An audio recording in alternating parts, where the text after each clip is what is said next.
Penderitaan adalah realitas manusia dalam kehidupan. Selalu menjadi pertanyaan, mengapa hal ini terjadi? Namun kita perlu berhati-hati, jangan sampai murka Tuhan menyala oleh kesimpulan kita yang salah tentang Dia akan penderitaan. Apalagi ketika orang benar menderita. Laluilah penderitaan bersama Kristus yang mati dan bangkit. Selamat hari Minggu ke-19 setelah Trinitatis, Bapak, Ibu, Saudara-saudara, dan anak-anak kami yang dikasihi Tuhan kita Yesus Kristus. Immanuel, mari kita berdoa.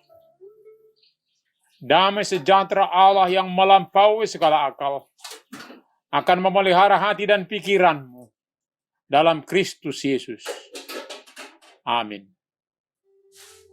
Firman Tuhan di minggu ini tertulis dalam Ayub 42 ayat 7-17.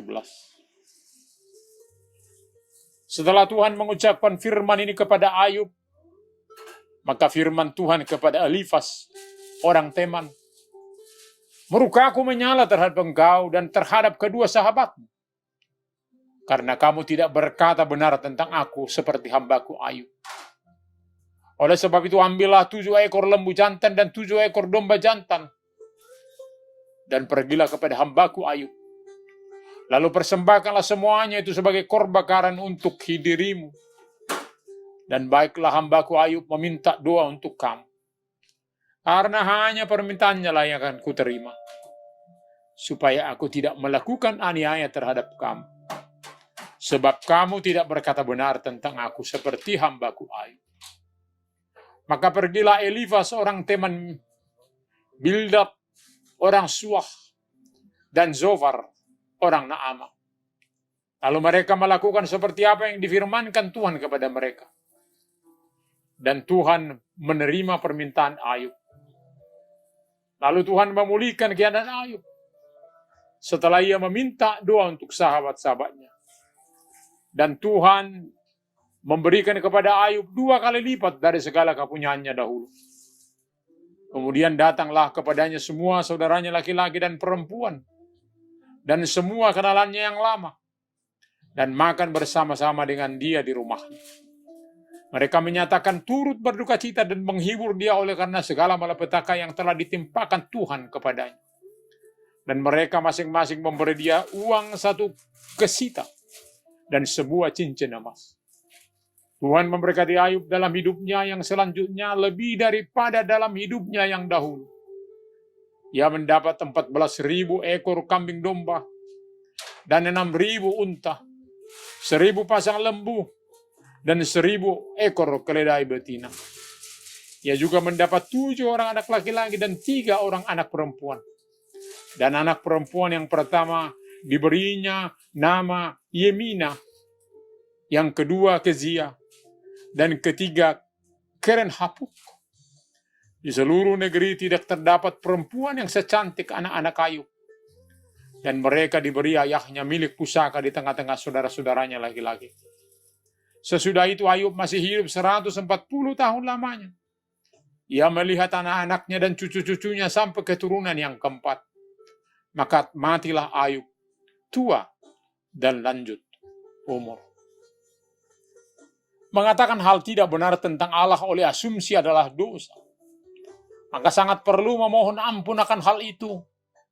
Itu yang dilakukan ketiga sahabat Ayub kecuali Elihu saat tentang tindakan Allah dalam situasi penderitaan manusia. Ayub berdosa, maka Tuhan menimpakan penderitaan baginya. Kedatangan sahabat menghibur temannya adalah sesuatu kebiasaan yang baik. Namun seharusnya datang bukan menambah beban yang sedang berduka dengan kata-kata menghakimi. Walau budaya demikian sedang dianut beberapa orang seperti hukum retribusi, perbuatan baik dibalas dengan berkat, perbuatan jahat dibalas dengan penderitaan. Hampir mirip dengan nasihat teman arisan saat pemilik toko emas dirampok. Ada yang katakan, Jangan-jangan kamu tidak berdoa sebelum buka toko? Yang dijawab pemilik toko, justru saya berdoa di bawah gambar perjamuan kudus pagi-pagi benar sebelum saya dirampok. Lalu saya pahami, Tuhan melindungi. Walau ditembak beberapa kali, saya tidak terkena. Bila seseorang menderita oleh dosanya, bukan semua keberadaan itu ditimpakan sama bagi setiap orang. Kamu menderita oleh karena dosamu, dosa ayah, ibumu. Justru ada oleh penderitaannya, maka nama Tuhan dimuliakan. Jadi tidak baik terlalu gampang membuat rumusan kenapa seseorang menderita. Walau banyak orang berkata seolah sudah membudaya oleh karena ini dan itu. Kalau Ayub yang tetap mempercayai Tuhan sebagai yang adil dan benar berkata bahwa bukan oleh karena dosa-dosanya maka penderitaan ini dialaminya. Dia sangat yakin Tuhan bukan meninggalkannya dalam deritanya. Bila Tuhan memberi yang baik, maka tak salah juga saat yang buruk diperkenankan menimpanya. Dan Ayub katakan, terpujilah Tuhan. Begitulah seperti sikap seorang budak, setia tetap pada tuannya dalam segala situasi yang silih berganti. Tuhan tidak sedang berbuat ketidakbaikan dalam kehidupan manusia yang dikasihinya. Ayub dalam ketidakberdayaannya tetap mempercayakan diri kepada ketentuan Tuhan yang memperkenankan dia menerima penderitaan. Hal ini boleh kita bandingkan dengan derita umat manusia saat ini yang sedang menghadapi pandemi. Biarlah kita tetap setia menantikan belas kasihan Dia yang boleh memulihkan keterpurukan kita. Sebagaimana selalu kesaksian orang beriman. Aku tahu bahwa Engkau sanggup melakukan segala sesuatu dan tidak ada rencanamu yang gagal. Ayub dimintakan Tuhan yang akan berdoa pengampunan dosa bagi sahabatnya yang sekaligus memberikan korban bakaran sebagai pertobatan masalah. Tuhan dengan keadaan ini menyatakan bahwa Ayub sebagai orang benar dalam keberadaannya. Ayub yang sedang terpuruk sekaligus masih sakit menjadi pengantara kepada Tuhan, memohon ampun bagi sahabatnya yang pernah mengecewakannya. Luar biasa.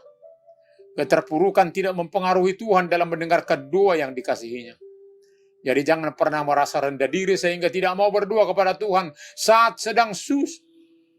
Kemandirian Ayub dalam berdoa syafaat bukan ditentukan oleh keberadaan, miskin, sakit, serta disakiti para sahabat.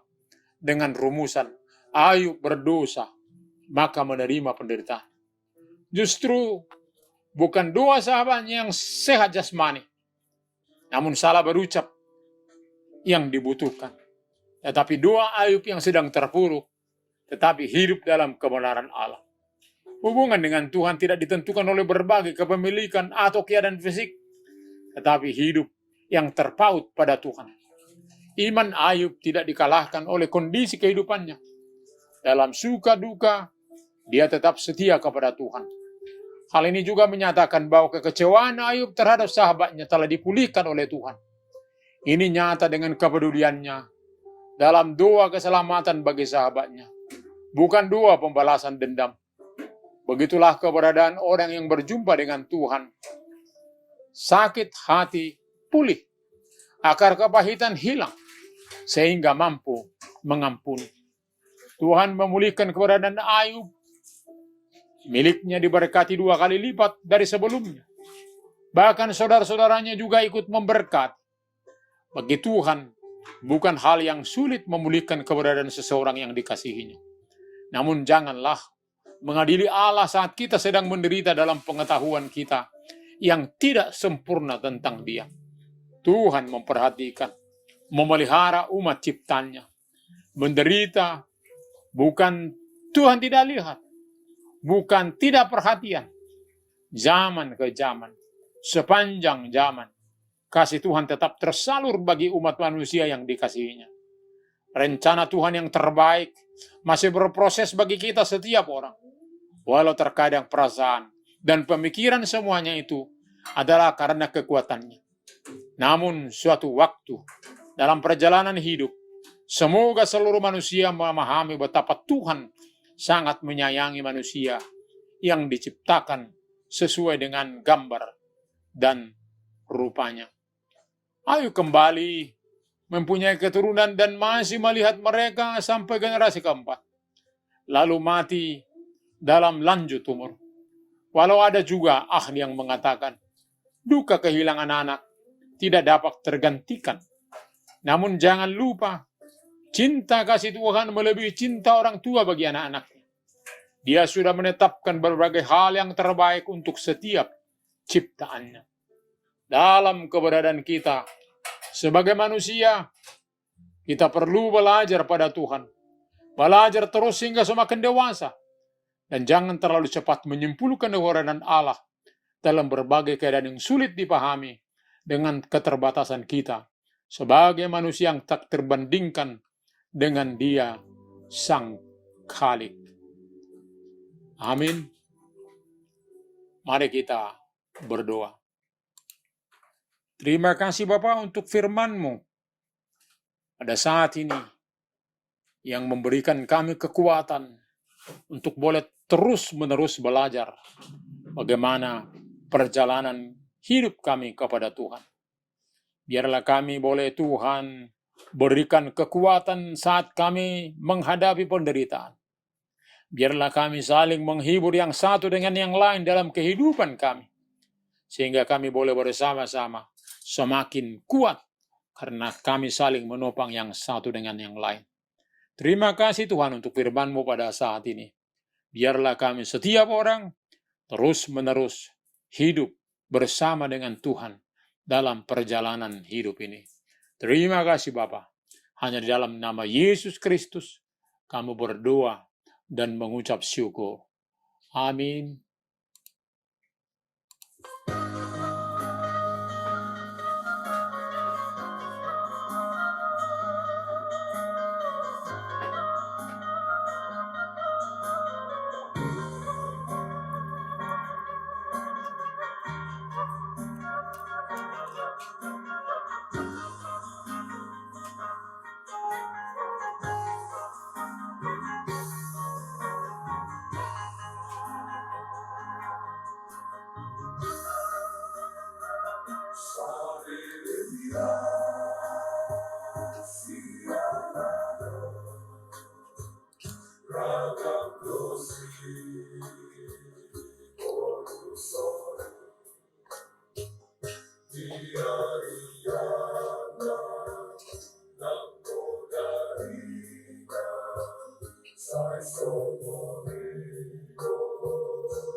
Terimalah berkat Tuhan.